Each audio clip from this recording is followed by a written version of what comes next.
Okay, Al-Muhaymin, the guardian, Al-Muhaymin, the guardian, the one who witnesses the sayings and deeds of his creatures, meaning Allah subhanahu wa ta'ala. Okay, the guardian, meaning only Allah subhanahu wa ta'ala can protect, only Allah subhanahu wa ta'ala can guard a person. Okay, a person says, I'm going to put CCTV camera up, right? And this CCTV camera will stop burglars coming, right? How many footage do you see of people? You see a person's item getting robbed on camera. All the person has to do is wear a hood, a cap, some sunglasses, and that's it, right? They're not going to get caught. Okay. A person says, okay, I'm going to put an extra lock on my door. No one's going to burgle my house. Nowadays, you get even advanced. They don't even come through the door, right? They'll come through the window, right? People put locks in the windows. They'll come straight through the wall.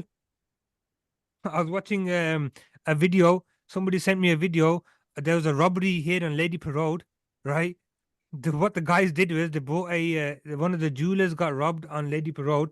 They drove their truck straight through the front of the shop. The guy had massive big windows, like bulletproof windows, right? Like really shatterproof windows as well. He had all these locks in the door so you can't kick the door in and everything. The guy brought a big truck, crashed it straight to the front, went in, robbed all the gold, got off. Allah subhanahu wa ta'ala is the only guardian. If Allah subhanahu wa ta'ala wants to protect you, you will be protected. And if Allah subhanahu wa ta'ala wants harm to come to your way, then no one can protect you. Meaning the one who ensures well-being and protection over his creation. He is also the ever watchful. Nothing can be hidden for him. He is the knower of all the secrets that we conceal. Meaning Allah subhanahu wa ta'ala is the one who knows what's going on in people's hearts. Did I tell you the story about the pious man who followed the scorpion? No. Okay, I'll tell you this one last story, inshallah, and then we'll call it a day. Zakaria, you got a lesson, dude. You can't hear the story. You got to go do the hifs. Come on, bro. It's 4 minutes over. Okay. So I'll tell you this quick story, inshallah, and then we'll go. So basically, Imam Razi writes this story in one of his tafsirs. It's actually in the tafsir of Surah Al-Fatiha, that there was this pious man and he was walking along the street and he saw the scorpion. Okay, so come on, guys, come on, get in. Okay, so look, so there's this pious man, he's walking down the street. What does he see? A scorpion. A scorpion.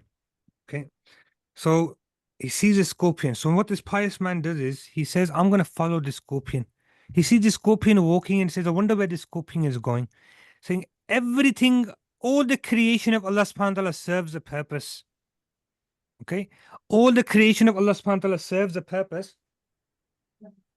So I want to see what is this scope, where's this scorpion going, what the scorpion doing. So he says, I wonder where the scorpion is going to go. So he follows the scorpion and they were near the river Euphrates. Okay, do you know the river Euphrates is? It's in Baghdad.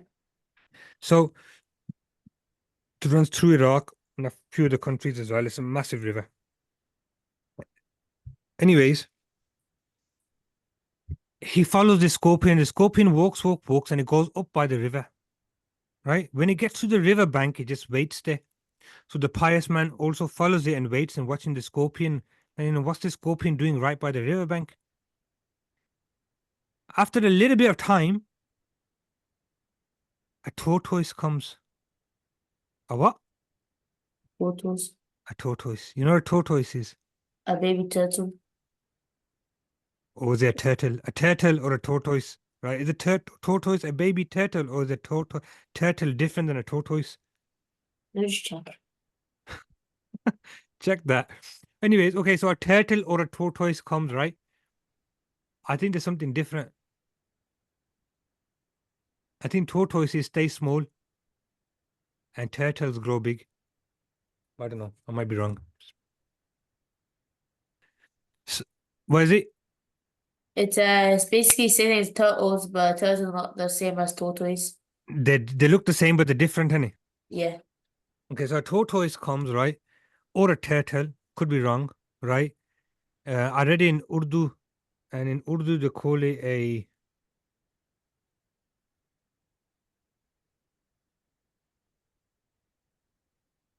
I forgot the name of it in Urdu as well. Anyway, never mind.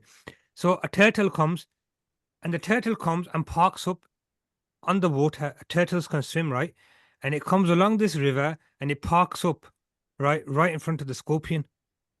The scorpion jumps on the turtle's back, and the turtle begins to swim across the river, right? So the pious man, he hires a boat and he says, I want to find out where this. Now he's even more intrigued, right? This is something ajib, yeah? Like, he found a taxi and the turtle comes as an Uber, right? And he jumps on his back and he goes over the river.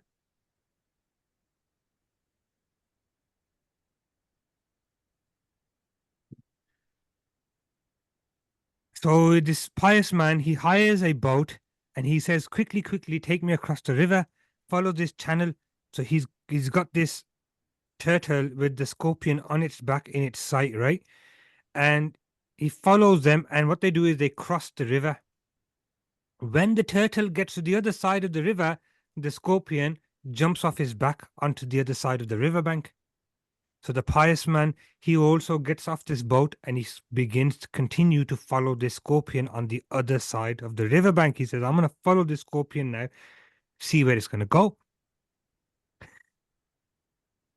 He sees the scorpion walking towards a tree where there's a man sleeping underneath it. Right? So the pious man thinks, imagine, maybe the scorpion is going to go and attack this man. So he goes, I'll follow it. And if it starts getting too close, right, I'll quickly shout to wake that man up so he can get saved. Yeah. So he gets a bit closer to the scorpion. As the scorpion and the pious man are getting closer and closer to this man who's sleeping underneath the tree, the pious man notices a snake, a poisonous snake coming down from the tree. And the snake comes up, slithers up right by this man, and he comes up like this and is getting ready now to attack this sleeping man. But quickly the scorpion comes, and the scorpion stings the snake, and the snake drops and dies. The man and then the scorpion begins to walk away from the man. The sleeping man wakes up. He looks around. First of all, he's shocked because he sees a poisonous dead snake lying dead next to him. And then he also sees a poisonous scorpion there close to him. So he's about to go and kill the scorpion. But the pious man runs and he stops him and he says, don't kill the scorpion. This scorpion actually came to save your life. So you see, my brothers, this man was sleeping underneath the tree, right? But Allah, he must have read the sleeping dua before he went to sleep, right? And Allah subhanahu wa ta'ala wanted, there's a snake which was going to come and harm him, and Allah subhanahu wa ta'ala wanted to protect him. And Allah subhanahu wa ta'ala, who is Al-MUHAYMIN, the guardian, right? Allah subhanahu wa ta'ala sent a scorpion to go and save that man. Subhanallah. Say Subhanallah. SubhanAllah.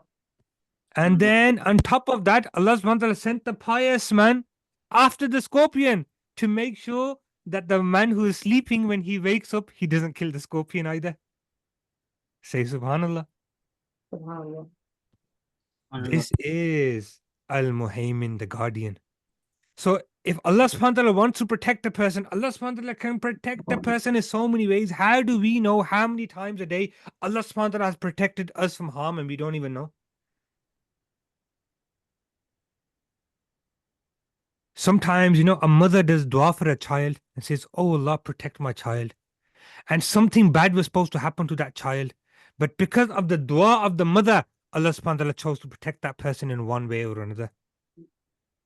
So Allah subhanahu wa ta'ala can use a creature, can use anything he wants, can use the wind, can use the elements, right, to save a person if he wants. Allah subhanahu wa ta'ala is the guardian. Allah subhanahu wa ta'ala is Muhaymin. May Allah subhanahu wa ta'ala give us the ability to realize that we also have been created for a purpose to worship Allah subhanahu wa ta'ala. May we fulfill that purpose. And also,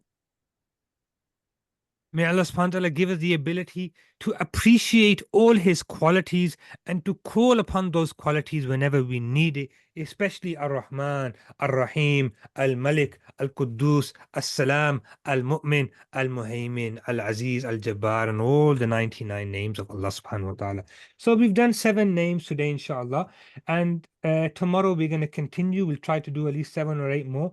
And inshallah, we're going to try to run through all the 99 names of Allah subhanahu wa ta'ala in this series. Any questions before we go, guys? Already pillow. Zach's already packed his books away. What does Al-Quddus mean, Umair? The most sacred. The most sacred, the most holy, the most pure. Okay, mashallah. What does Al-Malik mean, Zach? The king. The king. Okay, there's only 7 names now. Okay, let's try and memorize these 7 names. Let's try to do it and use these names in the dawn. Don't just say, oh Allah, oh Allah, oh Allah. Say, Ya Allah, Ya Rahman, Ya Allah, Ya Rahim, Ya Allah, Ya Malik, Ya Allah, Ya Quddus, Ya Allah, Ya Salam, Ya Allah, Ya Muhaymin. Okay. So just remember, inshallah, if you need protection, Allah subhanahu wa ta'ala is the guardian. Allah subhanahu wa ta'ala can guard you, protect you, inshallah. Look how Allah subhanahu wa ta'ala can guard people. He can use scorpions and insects and creatures to come and save a person if he wants. Okay, then, my brothers, inshallah, I will see you in the tomorrow's lesson. Please attend on time, inshallah. Zaki, you were late today. Make sure you're on time tomorrow, inshallah. Assalamu alaikum wa rahmatullahi wa barakatuhu. Wa alaikum assalam.